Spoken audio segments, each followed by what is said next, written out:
Hello dear students, आज के इस लेक्चर में हम कंटिन्यू करेंगे ऑपरेटिंग सिस्टम। सब्जेक्ट कोड है BCS 401 का यूनिट 3 का अगला टॉपिक।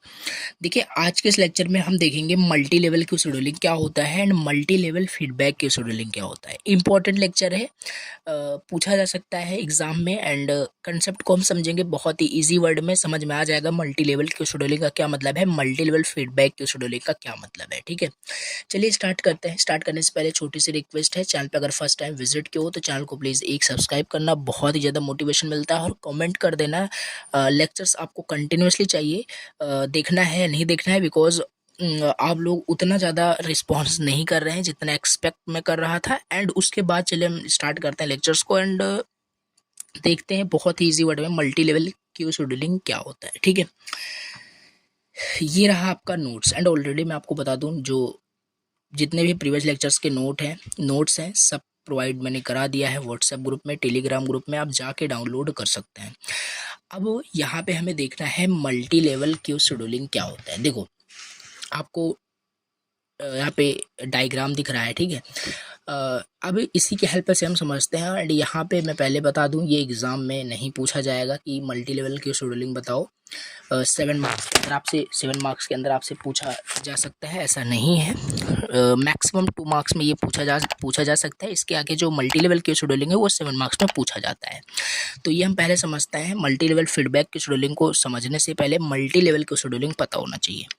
देखो, अब सबसे पहले मैं आपको बता दूं, अभी तक हम बहुत सारे चीज़ें पढ़ चुके हैं, जैसे प्रोग्राम क्या होता है, प्रोसेस क्या होता है, और भी बहुत सारी चीज़ें हमने देखी। प्रोसेस का स्टेट क्या होता है, बहुत सारी चीज़ें हमने यहाँ पे पढ़ी है।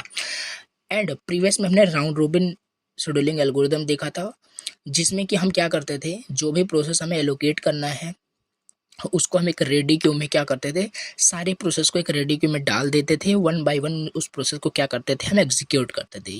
ये रिक्वायर्ड है कि आप प्रीवियस लेक्चर्स को देखें हो, तभी अच्छे से आप समझ पाओगे, क्योंकि ईच लेक्चर्स कनेक्टेड है आपस में। तो वो चीज़ हमने देखा था, ठीक है। एक ही रेडी क्यू में सारे प्रोसेस हम वहाँ पे डाल देते थे। तो अब मैं आपको बताता हूँ। देखिए, कंप्यूटर सिस्टम जो है, इसमें कंप्यूटर सिस्टम के अंदर ये आप एक्सेप्ट करते हो कि नहीं करते हो कि एक कंप्यूटर सिस्टम जो होता है उसके अंदर हम डिफरेंट टाइप्स के प्रोसेस को परफॉर्म करते हैं। ऐसा नहीं है कोई प्रोसेस P1 है, वो जो टास्क परफॉर्म कराना चाहता है वही टास्क एज इट इज़ कोई P2 आपका प्रोसेस है, वो भी वही टास्क प्रोसेस परफॉर्म कराना चाहता है कंप्यूटर सिस्टम को यूज़ करके। ऐसा नहीं होता है। डिफरेंट टाइप्स ऑफ प्रोसेस जब आपके कंप्यूटर सिस्टम में होते हैं तो why we have a single ready queue, फिर हमारे पास सिंगल रेडी क्यू क्यों है, ठीक है। उसके लिए भी फिर हमारे पास मल्टी लेवल क्यू होना चाहिए। वही से कंसेप्ट यहाँ पे आपका आया है कि मल्टी लेवल क्यू शेड्यूलिंग होता है। अब यहाँ पे जो होता है, आपके कंप्यूटर सिस्टम में डिफरेंट टाइप्स ऑफ प्रोसेस होते हैं, जिसमें कि आपका पहला होता है सिस्टम प्रोसेस होता है।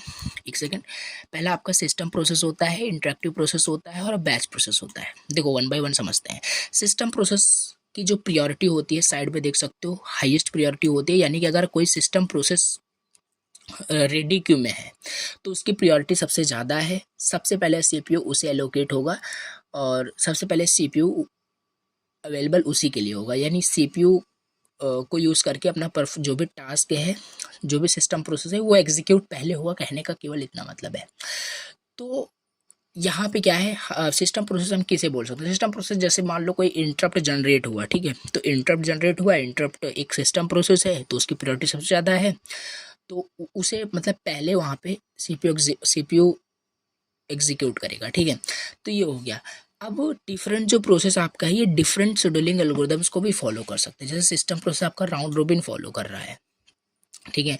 सिस्टम प्रोसेस का मतलब समझ में आ गया होगा कि जो सिस्टम प्रोसेस, जैसे कि इंटरप्ट मैंने आपको बताया, और भी बहुत सारे प्रोसेस होते हैं। जैसे फॉर एग्जांपल अभी मैं इस क्रोम ब्राउज़र से इंटरेक्ट कर रहा हूँ, यानी एक इंटरेक्टिव प्रोसेस है। बट ड्यूरिंग इंटरेक्टिव प्रोसेस, ये यानी इंटरेक्ट मैं कर पा रहा हूँ, इस पीडीएफ को मैं ओपन कर पा रहा हूँ, ठीक है। यहाँ पे बहुत सारे टैब ओपन है, तो ये एक इंटरेक्टिव प्रोसेस है जो कि मैं एक सॉफ्टवेयर एप्लीकेशन से इंटरेक्ट कर रहा हूँ। बट अगर यहाँ पे मैं सिस्टम प्रोसेस जनरेट कर दूँ, यानी कि इंटरप्ट जनरेट कर दूँ, फॉर एग्जांपल ये क्लोज का जो बटन है इस पर मैं क्लिक कर दूँ, तो ये सारे जो इंटरेक्टिव प्रोसेस हैं ये आपके क्लोज हो जाएंगे। बिकॉज सिस्टम प्रोसेस की प्रायोरिटी सबसे ज़्यादा होती है, पहले इसे यहाँ पे एग्जीक्यूट किया जाएगा। पूरा यहाँ पे मेरा सिस्टम क्लोज हो जाएगा, ठीक है। मतलब कहने का मतलब है, पूरा जो हमारा इंटरेक्टिव प्रोसेस यहाँ पे चल रहा है क्रोम के साथ, ये हमारा क्लोज हो जाएगा। तो ये था। ठीक है।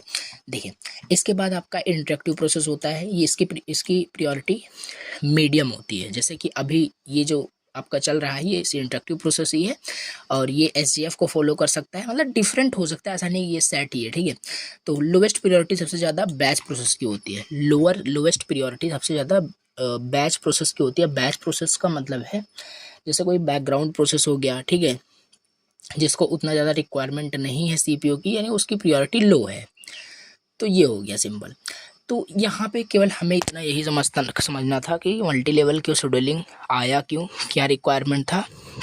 सिंपल, जैसे हम अभी प्रीवियस मतलब जब न्यूमेरिकल सॉल्व कर रहे थे राउंड रॉबिन का, तो वहाँ पे क्या था, सारे प्रोसेस को एक ही रेडी क्यू में डाल देते थे। ठीक है, सारे रेडी क्यू में एक ही प्रोसेस को डाल देते थे।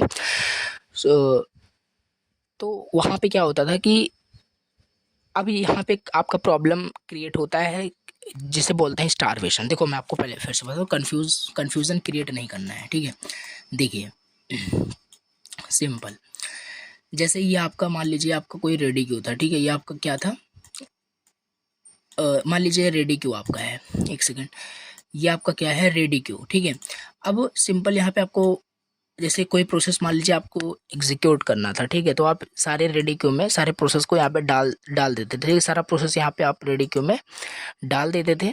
उसके बाद क्या करते थे, वन बाय वन इसे एग्जीक्यूट करते थे। अब मान लीजिए कोई प्रोसेस P1 है, कोई प्रोसेस P1 है जिसे एग्जीक्यूट करना है और उसकी प्रायोरिटी सबसे ज़्यादा है, तो वो सबसे पहले आपका एग्जीक्यूट होगा। ठीक है, उसके बाद कोई P2 है, उसकी प्रायोरिटी सबसे ज़्यादा है, तो वो भी एग्जीक्यूट होगा। उसके बाद कोई P3 है जिसकी प्रायोरिटी क्या है, सबसे लोवेस्ट है, तो P3 आपका सबसे लास्ट में एग्जीक्यूट होगा क्योंकि इसकी प्रायोरिटी सबसे कम है। तो फॉर एग्जांपल सपोज़ करिए अगर हाईएस्ट प्रायोरिटी वाले प्रोसेस आते रहे रेडी क्यू में, तो क्या लोएस्ट प्रायोरिटी को कभी मौका मिलेगा सीपीयू को यूज़ करने का? कभी नहीं मिलेगा। तो ये कंडीशन, ये जो प्रॉब्लम है इसे स्टारवेशन कहते हैं, स्टारवेशन। ठीक है, यानी कि जो लोएस्ट प्रायोरिटी वाले प्रोसेस हैं उनको कभी मौका ही नहीं मिल रहा है कि वो सीपीयू को यूज़ करके अपने टास्क को परफॉर्म करें due to highest priority process. ठीक है, तो ये जो कंडीशन है स्टारवेशन, इस कंडीशन को अवॉइड करने के लिए हम एजिंग कंसेप्ट का यूज़ करते हैं। नाउ एजिंग कंसेप्ट यूज़ होता है मल्टी लेवल फीडबैक की शेड्यूलिंग के अंदर। अब हम मल्टी लेवल फीडबैक की शेड्यूलिंग यहाँ पे समझ लेते हैं। देखिए, मल्टी लेवल फीडबैक की शेड्यूलिंग, देखिए इसे शॉर्ट में MLFQ भी बोलते हैं, is like having multiple lines in a grocery store each with different priority. देखो एक एग्जांपल से हम इसे समझेंगे जिससे आपको रटना ना पड़े। मल्टी लेवल फीडबैक की शेड्यूलिंग कुछ इस तरीके से है कि सपोज करिए एक ग्रॉसरी स्टोर है, ठीक है, जिसमें एक लंबी सी लाइन लगी हुई है और उस लाइन में जितने भी लोग लगे हैं उनका एक डिफरेंट प्रायोरिटी का कोई काम है जो उस ग्रॉसरी स्टोर पर है। ठीक है, चलिए, when you इंटर्स the store system, यानी जब आप एंटर करते हैं उस स्टोर में, यानी ग्रॉसरी स्टोर को हम एज अ सिस्टम कंसीडर करते हैं। ठीक है, जब आप उस स्टोर पे एंटर करते हैं यानी सिस्टम में एंटर करते हैं, you are assign to a line based on criteria. आप एक लाइन में असाइन करते हैं। अब एक ग्रॉसरी स्टोर है, उसमें एक लंबी सी लाइन लगी है, कोई नया पर्सन आता है उस ग्रॉसरी स्टोर पर जिसको उसको काम है कुछ। ठीक है, तो वो सिंपल सी बात है कि लाइन में असाइंड होगा। ठीक है, लाइन में असाइंड होगा बेस्ड ऑन क्राइटेरिया, उसके जो भी क्राइटेरिया यानी प्रायोरिटी के बेस पे उसका काम सबसे मतलब शॉर्टेस्ट है या लॉन्ग उसका कोई प्रोसेस है, तो उसके बेस पे वो वहाँ पे लाइन में लगेगा। इफ़ यू बिहेव वेल, अगर आप अच्छा बिहेव करते हैं and your task are small short process, you get to move to faster line high priority queue. देखो समझो यहाँ पे बात सिंपल, जैसे सपोज हमने किया कि एक ग्रॉसरी स्टोर पर एक लंबी सी लाइन लगी है और उस लाइन में जितने भी लोग लाइन में लगे हैं उनका एक डिफरेंट प्रायोरिटी, उनका काम प्रायोरिटी के काम है।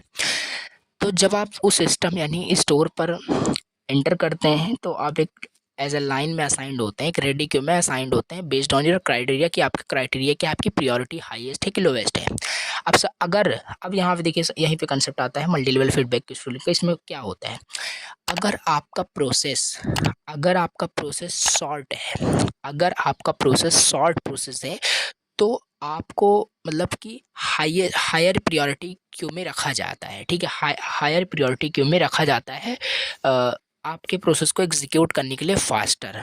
ठीक है, समझिए यहाँ पे जैसे कि आपका अगर प्रोसेस शॉर्ट प्रोसेस होता है तो आप के प्रोसेस को हायर प्रायोरिटी क्यू में रखा जाता है, यानी आपका प्रोसेस जल्दी एग्जीक्यूट होगा, ठीक। लेकिन अगर आपका टास्क या आपका प्रोसेस मतलब लॉन्ग प्रोसेस है, ठीक है, लॉन्ग प्रोसेस है, you may be move to slower lines, क्योंकि आपको मतलब ज़्यादा टाइम लगेगा एग्जीक्यूट करने में अपने टास्क को, तो आपको एक लोअर प्रायोरिटी क्यू में रखा जाता है। This way the system can efficiently manage both short and long process.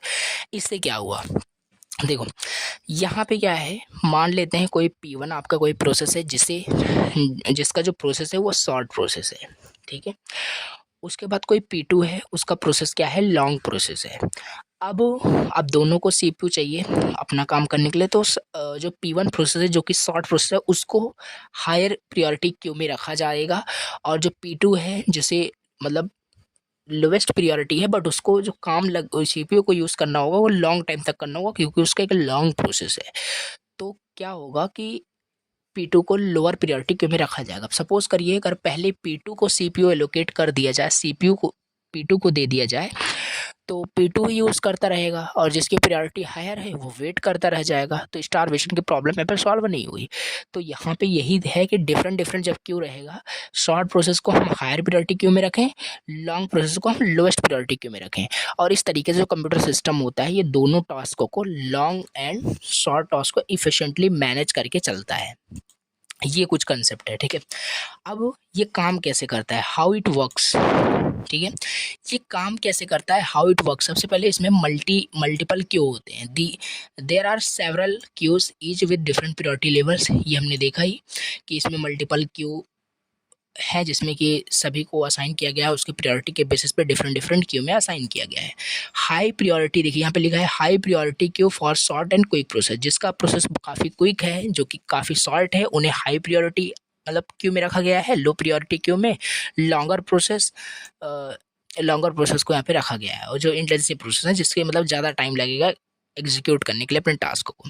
ये हो गया एजिंग एंड फीडबैक। दूसरा यहाँ पे आपका है एजिंग एंड फीडबैक। ये क्या है, देखिए, if a process in a high priority queue take too long, मान लीजिए कोई प्रोसेस है जो कि हाई प्रायोरिटी क्यू में है।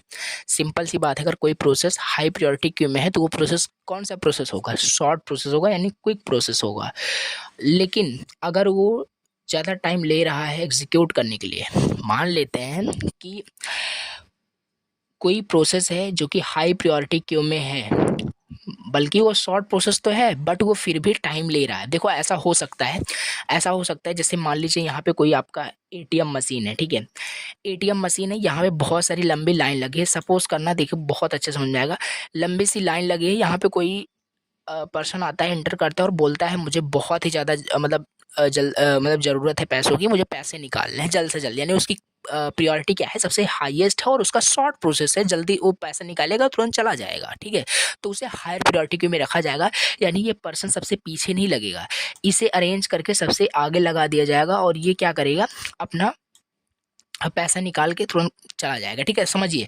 तो यहाँ पे इसने बोला तो कि मेरा प्रोसेस काफ़ी शॉर्ट है, मैं पैसे निकाल के चला जाऊँगा, मुझे बहुत ज़रूरत है, तो इसे आगे असाइन कर दिया गया, यानी हायर प्रायोरिटी क्यू में इसे रख दिया गया है, ठीक है। अब यहाँ पे जब ये ATM को यूज़ करने लगा तो ये बहुत टाइम लगाने लगा, ये अपना पहले पैसा निकाला, फिर डिपॉजिट भी किया उसी वक्त, और बैलेंस भी चेक करने लगा, मिनी स्टेटमेंट भी निकालने लगा। तो यहाँ पे इसका क्या हुआ, प्रोसेस मतलब काफ़ी टाइम ले रहा है, ठीक है।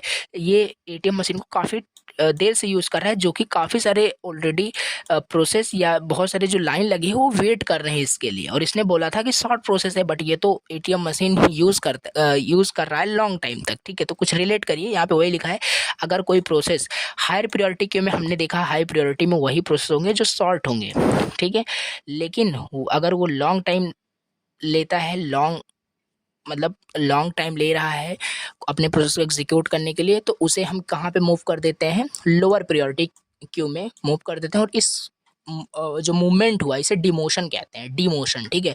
अब ये पर्सन क्या था, ATM से यहाँ पे पैसे भी निकालने लगा, मिनी स्टेटमेंट भी, और अलग अलग काम करने लगा, जिससे कि इसका लॉन्ग मतलब टाइम लगने लगा। तो इसे लोअर प्रायोरिटी में असाइन कर दिया जाएगा, इसे पीछे भगा दिया जाएगा। ठीक है, कुछ ऐसे रिलेट करिए। तो इसे जो यहाँ पे पीछे असाइन किया गया यानी मूव किया गया लोवेस्ट प्रायोरिटी में, हायर प्रायोरिटी से लोअर प्रायोरिटी में, इसे डिमोशन कहते हैं। और क्यों हायर प्रायोरिटी से लोअर प्रायोरिटी में क्यों असाइन किया गया? क्योंकि उसका जो प्रोसेस था वो टेक्स टू लॉन्ग टाइम। ठीक है, तो ये चीज़ है। अब if a process in a low priority, अगर कोई उसी तरीके से अगर कोई प्रोसेस है जो लो प्रायोरिटी क्यू में है, अब लो प्रायोरिटी क्यू में कौन सा प्रोसेस होगा? जिसका जो काम है वो काफ़ी बड़ा है, काफ़ी लॉन्ग है, already long process low priority में रखे गए हैं, ऊपर हमने पढ़ा था। लेकिन waits too long without getting CPU time, it can be move to a higher priority queue, promotion. देखिए अब सिंपल उसी तरीके से यहाँ पे कोई प्रोसेस अगर लो प्रायोरिटी क्यू में है, तो अगर वो बहुत टाइम से वेट कर रहा है, बहुत टाइम से वेट कर रहा है, उसे सीपीयू नहीं मिल रहा है, तो उसे क्या करते हैं? मूव करते हैं हायर प्रायोरिटी क्यू के अंदर, यानी इसका क्या हुआ? प्रमोशन हो गया। तो डिमोशन एंड प्रमोशन ये वर्ड याद रखना। डिमोशन का मतलब हायर प्रायोरिटी क्यू में ऑलरेडी था, उसे लोएस्ट प्रायोरिटी में डाल देगा, इसे डिमोशन कहते हैं। और जिसका मतलब लोअर प्रायोरिटी में जो था उसे हायर प्रायोरिटी में भेज दिया गया, उसे क्या कहते हैं? प्रमोशन कहते हैं। तो ये हो गया। दूसरा यही आपका एजिंग एंड फीडबैक है। ठीक है, स्टारवेशन की प्रॉब्लम यहाँ पे दूसरे स्टेप में सॉल्व हो गई। ठीक है, कैसे? क्योंकि एजिंग आप बढ़ा रहे हो ना। जैसे मान लो आपका कोई प्रोसेस वो किसी प्रोसेस के लिए वेट करता रहा, तो उसे यहाँ पे मूव कर दे रहे हैं। ठीक है, मूव कर दे रहे हैं तो दूसरा भी प्रोसेस आपका वहाँ पे यूज़ कर पाएगा सीपीयू। तो यहाँ पे स्टारवेशन की प्रॉब्लम दूसरे स्टेप में सॉल्व हो चुकी है। तो ये हो गया। अब इसके बाद डायनेमिकली एडजस्टमेंट क्या होता है? डायनेमिकली एडजस्टमेंट इस तरीके से जो सिस्टम होता है वो कॉन्स्टेंटली मॉनिटर करता है, कॉन्स्टेंटली मॉनिटर करता है और एडजस्ट करता है position of process between access based on the behaviour. यानी इस तरीके से जो एक डायनेमिकली एडजस्टमेंट हो रहा है वो हो रहा है, यानी कि सिस्टम कंटिन्यूसली मॉनिटर करता रहता है कि कौन सा प्रोसेस लॉन्ग टाइम ले रहा है, कौन सा प्रोसेस लोवेस्ट प्रायोरिटी में है, उसको कैसे मैनेज करना है। कुल मिला के डायनेमिकली एडजस्टमेंट होता है। ठीक है, तो इस तरीके से आपको याद रखना है मल्टी लेवल फीडबैक की शेड्यूलिंग क्या होता है, वो सब आपने देखा। उसके बाद आपके कैसे ये काम करता है, इसमें मल्टीपल क्यू होते हैं। दूसरा आपका मल्टीपल क्यू का क्या मतलब है? जो आपके मतलब मतलब जो शॉर्ट प्रोसेस होते हैं, जो क्विक प्रोसेस होते हैं, उन्हें हाई प्रायोरिटी क्यू में रखा जाता है। जो आपके लॉन्ग प्रोसेस होते हैं उनको लोएस्ट प्रायोरिटी क्यू में रखा जाता है। और दूसरे में आपका एजिंग एंड फीडबैक यूज़ किया जाता है। अगर कोई प्रोसेस लॉन्ग टाइम ले रहा है तो उसे क्या करेंगे? लोएस्ट प्रायोरिटी में रख देंगे। अगर कोई प्रोसेस वेट कर रहा है, लॉन्ग टाइम तक वेट कर रहा है बिना सीपीयू, उसे सीपीयू मिल ही नहीं रहा है, तो उसे हम हायर प्रायोरिटी में रख देते हैं, यानी उसकी एजिंग कर दे रहे हैं। ठीक है, जिससे कि वो सीपीयू यूज़ कर पाए, स्टारवेशन की प्रॉब्लम ना हो, और डायनेमिकली एडजस्टमेंट होता रहता है ये सारी चीज़ें रियल टाइम पे। ठीक है, तो ये बेसिकली हो गया। अब ये थोड़ा सा आपको डायग्राम भी बनाना है। तो ये हमने देखा Q1, Q2 एंड Q3, यहाँ पे हो गया आपका higher priority and low priority. देखो ये इस तरीके से समझ नहीं आएगा, पहले यहाँ पे हम समझते हैं जिससे कि अच्छे से आपको डायग्राम भी समझ में आ जाए। देखिए in above diagram let's explain. ठीक है, अबव डायग्राम के हेल्प से चलिए एक्सप्लेन करते हैं। Q1, यहाँ पे Q1 में क्या है? High priority for short and quick process के लिए। Q1 जो है, यहाँ पे Q1 जो है हाई प्रायोरिटी वाले मतलब टास्कों को रखा गया है, यानी कि इसमें शॉर्ट प्रोसेस Q1 में कौन कौन से प्रोसेस रहेंगे? शॉर्ट प्रोसेस रहेगा, क्विक प्रोसेस रहेगा, जिसको काफ़ी जल्दी मतलब अपने प्रोसेस को एक्सिक्यूट करना है, उसकी प्रायोरिटी हाई है। ठीक है, तो Q1 हो गया। चलिए अब Q2 क्या है? Q2 में मीडियम प्रायोरिटी, Q2 में मीडियम प्रायोरिटी, मीडियम प्रायोरिटी मतलब यहाँ पे इंटरेक्टिव प्रोसेस आपके हो सकते हैं। ठीक है, एंड Q3 में लो प्रायोरिटी वाले प्रोसेस रखे जाते हैं जो कि लॉन्ग एंड रिसोर्स प्रोसेस होते हैं Q3 में। देखो Q1 में आपके शॉर्ट एंड क्विक प्रोसेस रखे जाएंगे जिसकी प्रायोरिटी हाई होगी। मीडियम प्रायोरिटी यहाँ पे आप लिख सकते हैं, कोई इशू नहीं है। Q3 में आपका लॉन्ग प्रोसेस रहेगा जिसकी प्रायोरिटी क्या होगी? लो होगी। ये जस्ट अभी हमने ऊपर जो क्यू शेड्यूलिंग देखा था वही यहाँ पे है, यहाँ पे बट एक आप नोटिस करोगे एक फीडबैक है। ठीक है, इसे हम चलिए समझते हैं। देखिए लिखा है यहाँ पे न्यू प्रोसेस स्टार्ट्स इन क्यू। कोई नया जो प्रोसेस होगा वो स्टार्ट होगा Q1 से। हाई प्रायोरिटी Q1 में हाई प्रायोरिटी वाले टास्क हैं जो कि शॉर्ट एंड क्विक प्रोसेस आपके होंगे।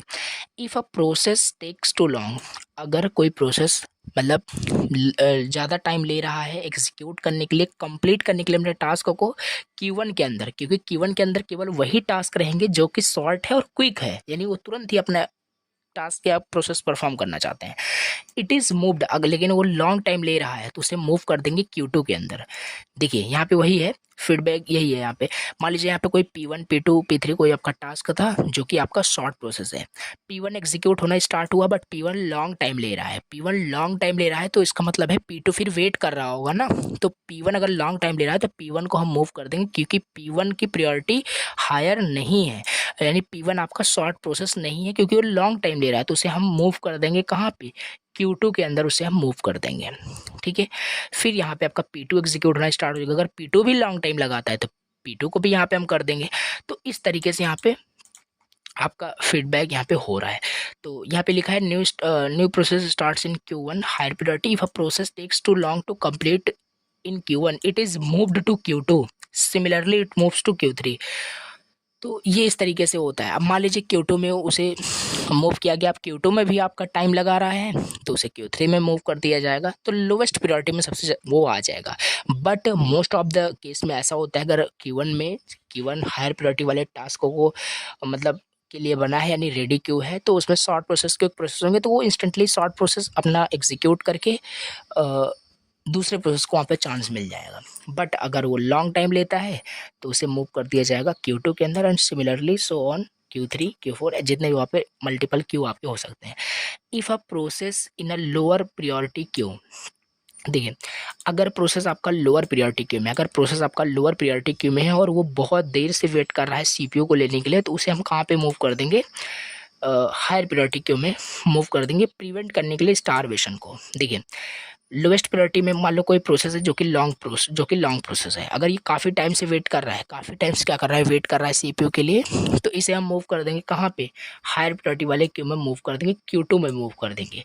Q2 में भी वेट कर रहा है तो Q1 में मूव कर देंगे और Q1 में इंस्टेंटली उसे CPU एलोकेट हो जाएगा। तो कुछ इस तरीके से काम कर रहा है ये आपका मल्टीपल जो क्यू है, इसकी हेल्प से प्रोसेस आपका एग्जीक्यूट हो रहा है। और यहाँ मोस्ट इंपॉर्टेंट ये है कि सिस्टम कंटिन्यूसली मॉनिटर करता रहता है ये जो एडजस्टमेंट है short process and long process की, इसे। ठीक है, तो ये हो गया आपका multi level feedback queue scheduling and multi level queue scheduling.